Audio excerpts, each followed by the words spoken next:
So I've only been posting on social media for a couple of months now, but it's definitely gotten bigger than I expected it to when I started. But as a result, my husband is now walking around the house casually theorizing about what I'm going to get canceled for eventually. So I figured I would just get ahead of those things right off the bat and just do preemptive damage control. So here's the worst offenders. Okay. I made pad thai with peanut sauce once, but I used Skippy peanut butter.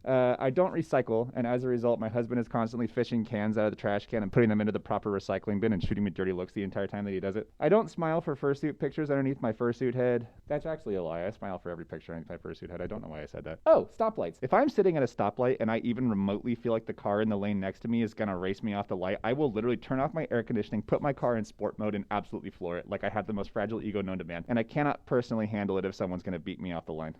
During the pandemic, I bought a whole bunch of replica Rolex watches. Oh, here's a good one. When I took the MCAT for the first time, my dad got really into my study schedule and was like calling me twice a day and being super overbearing about it, and it absolutely killed any drive I had to continue studying for the test. So I just like stopped studying. But my dad kept calling me twice a day about it. So I kept telling him that I was studying, and it turned into one of those like lies that you're in too deep about, but you can't bail. So this got crazy, man. Like I told him that I was studying like 8 hours a day and I was doing nothing. I was playing video games. But it got to the point where I had been like studying for like 6 months at that point, and I had to tell him that I was either going to schedule or not take the test. So I just told him that I scheduled the test because I didn't know what else to say. And then he asked me what the date was, so I told him a random date. And then on the night of that date, he called me and was like, "Hey bud, how did the test go?" And I was like, "It went well. I think I did great." And then a month after that, when the scores were supposed to release, he called me and asked me what my score was, and I made up a score. I subsequently got my ass in gear and actually studied for the test and didn't tell him about it, and actually got the score that I told him about like a year later, but that was a stressful year. I will argue on Reddit like my life absolutely depends on it, and if I'm losing the argument or I realize that I was wrong the entire time, I will at the least strongly consider editing the Wikipedia article just to make it look like I'm right before someone reverts it back to the old version, in the hopes that that person will try to see if I'm wrong, realize that I'm right on Wikipedia, and then bail on the argument, and then I'll have escaped unscathed.